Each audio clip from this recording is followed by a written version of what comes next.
Hello everybody and welcome to Pisa Presents. Today we are going to be looking at halite, the salt of the earth. And while not the only salt, halite is readily the most significant salt to our environment and society. So how significant has it been? Well, here let's look at a quote from an absolutely wonderful book that I can recommend on our relationship to halite and culture itself.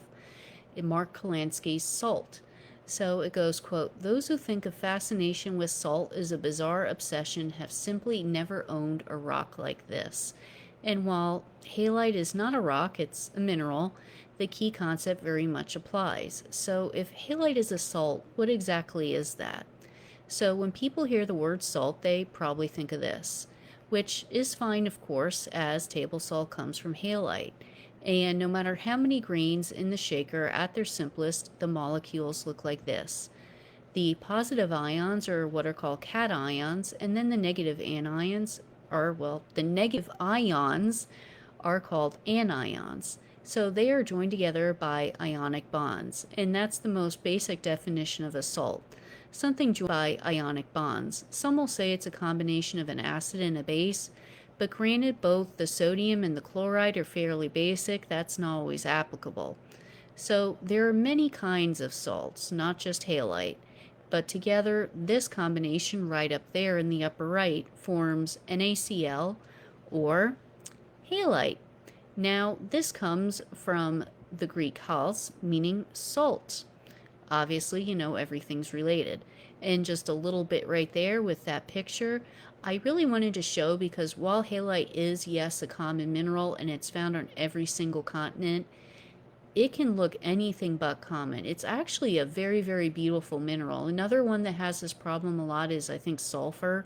It just gets a bad rap, and people are just, oh, it's sulfur, oh, it's just a salt, it's kind of boring. But really, it's a very, very pretty mineral to look at and to find. Now, some of the forms that halite takes as salt are known as common salt, rock salt, or simple table salt. Now, halite is mostly clear when it's a crystal, of course, but it can be in a variety of colors. This here is from a salt mine in Pakistan. Now, these colors are just due to impurities within the crystal lattice. And what characteristics, though, because if the colors can be slightly different, what characteristics are universal to halite? Well, first of all, it occurs mostly from evaporite deposits, like this one here at the Devil's Golf Course, which really is its actual name, at Death Valley. So large evaporite deposits are great paleoclimate indicators. Why is this? Well, it's just from judging where these places are, you get an idea of not only the landscape at the time, basically where, say, various coastlines are, but you obviously get to know how much water is in an area at a certain period. This is another view of that absolutely stunning location right there. And now we're going to look into the crystal structure, which is cubic or isometric, so it has cubic crystals. And still, it can have some rather unique forms, as you can see from this specimen from Egypt.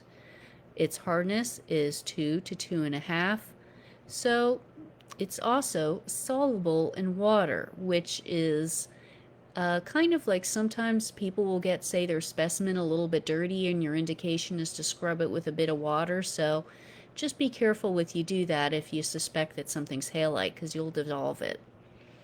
Say that you did have a specimen, like this one for example, and you were trying to figure out what it was. First of all, do not lick your collection. For the love of criminy, why do we have to say that in mineralogy? You don't really have that happening in, say, like herpetology. I mean, you don't have people going out into the Amazon and licking poison dart frogs. That just doesn't really happen.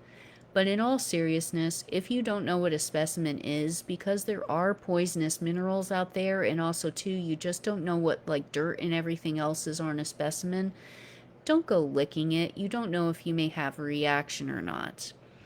So this is your specimen. First of all, you're looking at the color and it's like, well, it doesn't really look like typical halite. I mean, it has all that blue, but I do know the halite can take lots of other colors.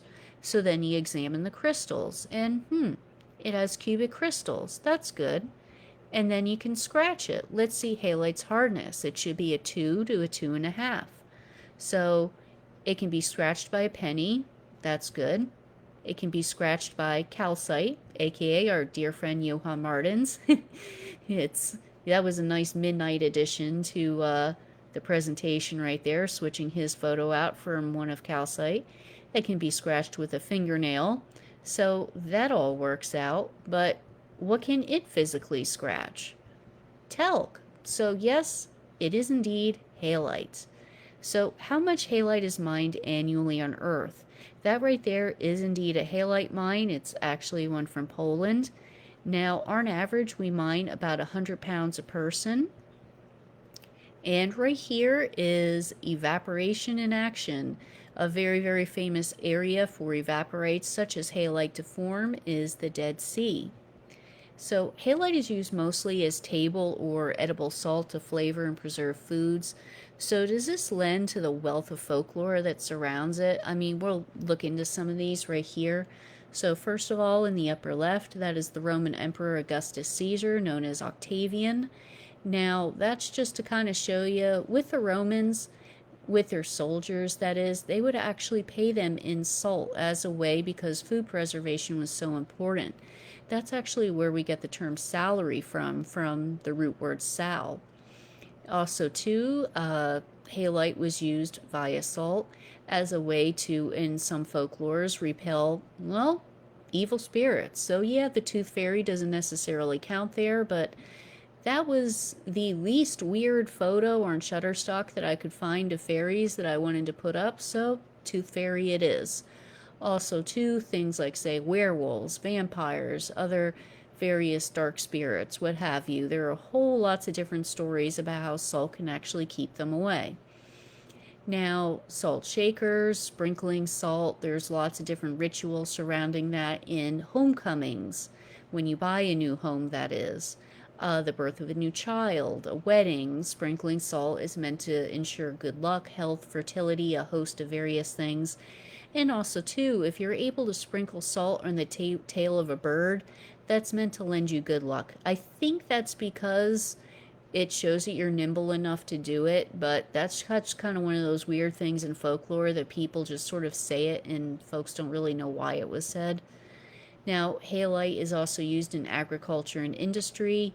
It's used as something to pack various foods and keep them safe for transport.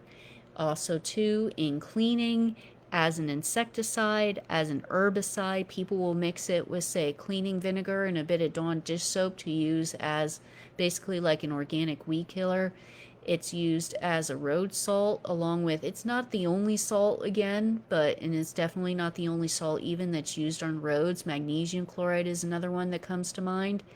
And it's also, I don't want to say used, but it can also be found in these little fellows right here.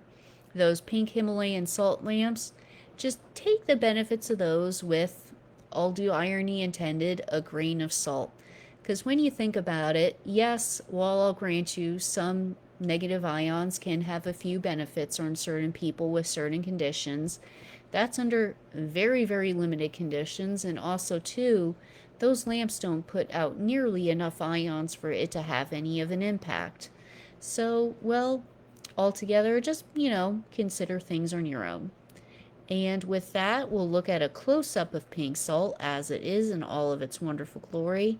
So thank you very much, folks. Enjoy your day and have a lovely weekend now. Bye.